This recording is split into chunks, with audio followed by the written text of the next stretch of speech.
esteemed dignitaries. Good afternoon, everybody. I'm A.N. Sahai, CMD of Mahanandi Coalfields Limited. This is one of the subsidiaries of Coal India Limited, which is the world's largest coal producer. Last year, Coal India produced about 452 million tons of coal. Out of that, about 24% is produced by Mahanandi Coalfields. About 100 million has been produced last year.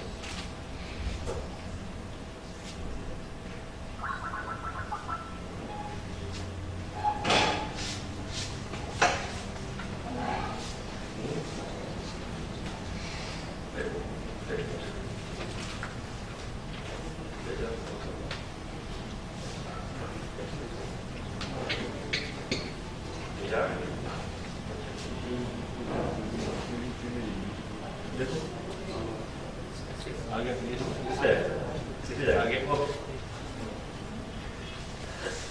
Yeah. I'm sorry, it was quite small, but I'll just give you some brief. This company was carved out of Southeastern Coalfields Limited in 1992. And right now we have divided this whole thing into 10 areas. And each area has one or two mines, big mines. We have two coalfields mainly, Talcher coalfield and Deep Valley coalfield. And in addition, we have 4 companies, out of which 3 are joint venture companies, like MJS, where 60% is ours and 40% is private sector. In MNH is again 70% is ours and 30% is with private sector. Another one we have joint venture, we have recently signed up with OPTCL, Government of Odisha Transmission Company. That's not here. And one SPV we have started about a year back for that is NVPL for 2 into 800 megawatt power plant that we want to set up. We are based at Sambalpur in Odisha. Our command area is coal mine in Odisha basically. These are the 2 coalfields you can see.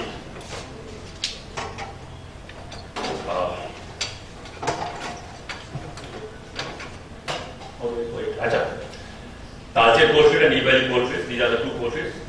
You can see. Deep Valley is bordering Chhattisgarh.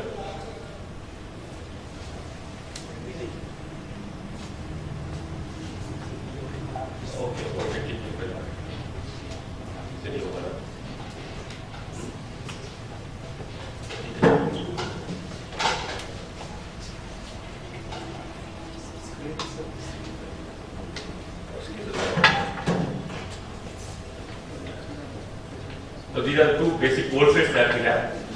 Talcher coalfield is more or less in the center. And Deep Valley coalfield is bordering Chhattisgarh.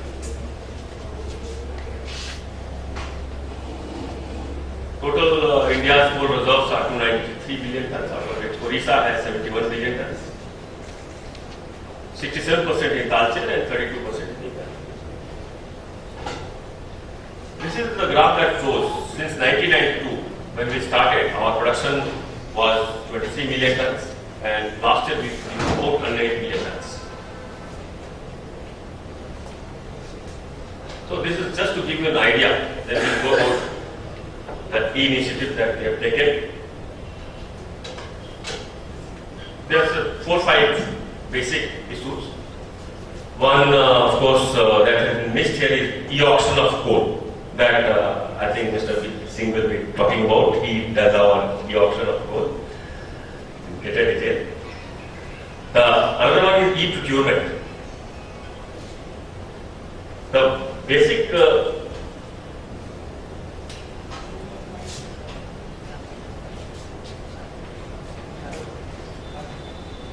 hang on.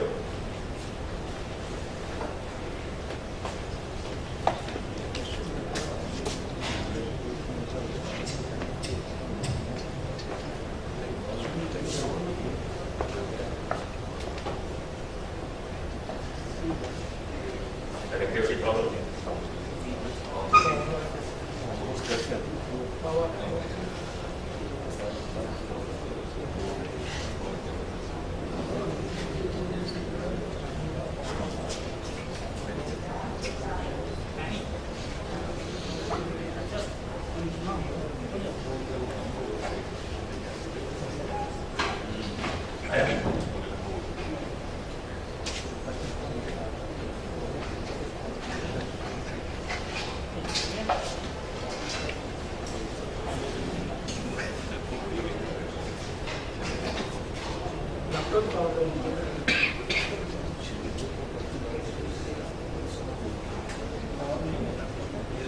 Laptop charger laptop आगे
connectivity problems are usual. So the e-procurement we have started about 5 years back, in which the basic, whatever is written here, the basic thing is that whatever tenders that we are going in for, the portal does everything, right from publishing of the NITs till the award of law. This auto evaluation of the technical bid as well as the price bids is done by the portal itself. So anybody sitting in Andaman, Nicobar also can bid for our tenders, and he doesn't have to come.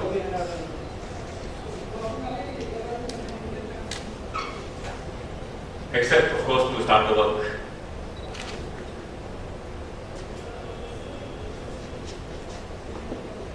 We have a threshold limit. Any tender above 2 lakhs, we go for this. And our tenders are very high value tenders because every year we are tendering for about 1,500 crores to 2,000 crores tenders are being done for different values.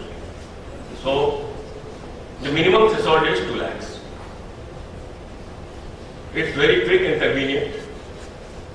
There has been drastic reduction in cost of bidding because of this. Now the cost of bidding is just ₹30 per bidder with respect to earlier cost of more than 2,000 rupees, where we used to go to the papers for publishing. Feedback to the bidders is possible. Alert messages are given in case of mistakes. Anybody can see the tender status. Online payment is done of EMD and tender fee. Till the last minute, you can withdraw your tender, you can change your tender to whatever. But once the tender closes, nothing can be done. And the latest that we have introduced is online auto refund agreements. In this, within 24 hours, the moment L1 is decided, the money goes to the respective accounts of the bidders. The EMD goes back. I mean, there is no procedural, it used to take months earlier. It takes only 24 hours. The security auditing of this portal is extremely important. So we have 3 agencies which do different works related to IT security aspects. One is Q Audit Systems and Solutions Private Limited, another is NICCA, another is STQC. A very comprehensive process audit by STQC is currently being done, so that the portal remains robust and without any chances of failures. The advantages are, of course, the subjective judgments. There is no human intervention. Drastic reduction in cost of advertisement. Average cycle time, it has come down. Our manual says 180 days, we have brought it down to 72 days, and that is the average of actually what we have got.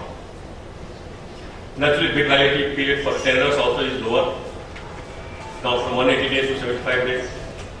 Unethical practices by the bidders have been reduced, and there is total transparency in the tender process. There is prevention of wastage of time in human efforts. And since everything is available online, analysis of technical and big data later for improvement in our bidding system that we can do easily. And bidder performance monitoring, of course, can be done. Now, as of yesterday, we have published 9,665 numbers of tenders.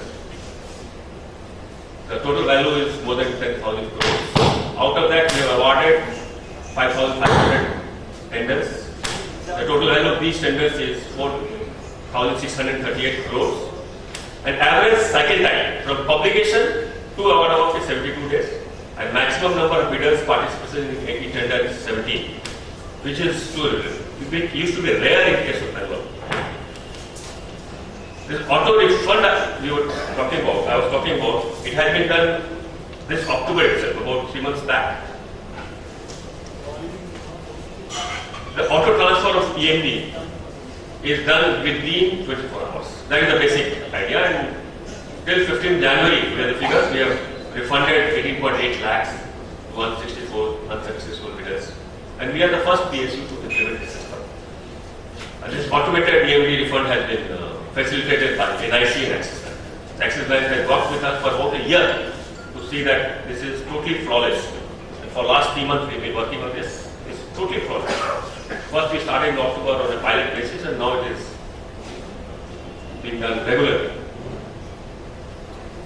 Another initiative that we had taken way back about 10, 11 years back was a CoalNet. That was not taken by MCH, it was taken by Coal India for our own ERP system, where bill management, financial management, personal information system, production information system, sales and dispatch management, materials management, file tracking system.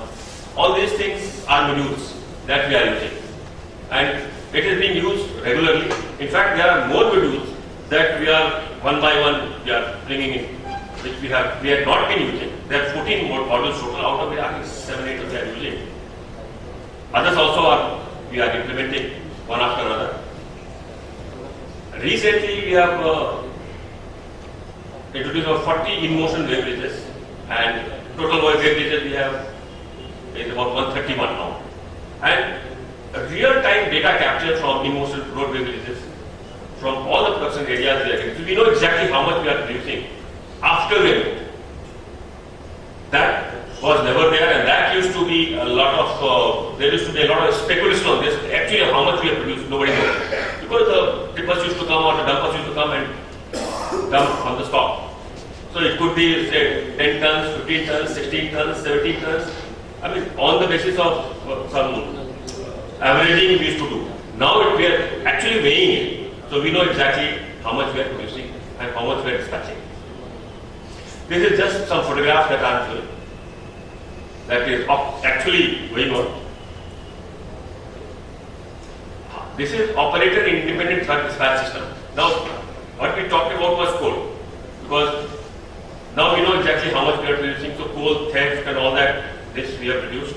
We know exactly how much is there in stock. So stock shortages, they are the thing of past now. Now this operator independent truck dispatch system we had introduced, and this is basically for overburden removal, because we remove more than 100 million meter cube of OB. So what is very important is that our departmental trucks, they are used efficiently. So this, what we are doing is your route scheduling. Supposing one shovel is here and it is waiting for a truck, and truck is free somewhere. So it will automatically get a message to go to this shovel. So that reduces your time and it is more efficiently used. These are towers. The advantages are route management and scheduling of fleet, optimization of movement of fleet that I told about, transparency in OB removal and reporting. There has been reduction, actual reduction in about 5 to 10% reduction in overtime hours and 5% increase in capacity utilization and availability of HEML. Online transmission of real-time data, like in code, that is not possible. Now it is possible. And close monitoring of HEML's position and status is possible. Like if some worker is just sitting idle with his dumper somewhere, doing nothing, he can be tracked and phoned, you move, don't sit somewhere. Or if he has gone somewhere for lunch or dinner or whatever, I mean, breakfast or snack, he can be caught immediately. And this is again reduced our fuel bill. Another thing that we have introduced is GPS-based vehicle tracking system. We have a policy that every summer from April to June, we provide water tankers to all the peripheral villages, around 250 peripheral villages around. We spend around 5-6 crores every year. For the last 5-6 years we have been doing. And there used to be a lot of IR problems, like the villagers, I mean, we are paying for the tanker, but they were not getting the water. So we introduced iTrack, that GPS based VTM, vehicle tracking machine. That reduced our IR problems, and in fact we have gained monetary also. And there have been no hindrances in coal production due to IR in drinking water supply to the peripheral villages during peak summer. So we know exactly which tanker has made how many trips because it's based on the trips. The payment is based on the trips. Now we are introducing these things into our own tippers. So we know exactly what happens. Our own trucks or tippers. We have already introduced this web visit, but after that, mining area is totally open. I don't know how many you have been to mines. Totally open. There is no boundary, and all around we have habitation. So even after going to the wave bridges, he can just slip away somewhere and dump somewhere in the forest area or somewhere else. So this tender we have already floated and we are going to finalize it. Here the area is geofenced. So we know exactly which route which truck has taken. The moment it goes beyond that particular geofenced area, there is an alert. And all these tippers will have GPS. We will be able to, the RFID tags, so we will be able to exactly know which truck number is going where, whether it has gone to the stock or to the siding, wherever it is supposed to, or whether it has infringed beyond the geofenced area. So these things we are doing so that we can reduce the theft of coal, and we know exactly how much coal is going after the releases, and we are already getting the real-time production information. This is beyond surface mines. I don't know what to talk about because then we'll be going into a lot of detail about the technology part. Surface miner, I would just say this is one unique feature that we have introduced in coal mining, which is not done anywhere in India. Now, of course, we were the first to do. So it has a lot of advantages, I would say. No drilling is required, no blasting is required, no crushing is required. We are able to do selective mining, the quality can be maintained and all that. So that is another area. So I think I must thank you for listening patiently to me. And the basic idea is that we are trying to become as transparent as possible in all the activities where there could be some theft, corruption, any problem. And we are banking heavily into IT.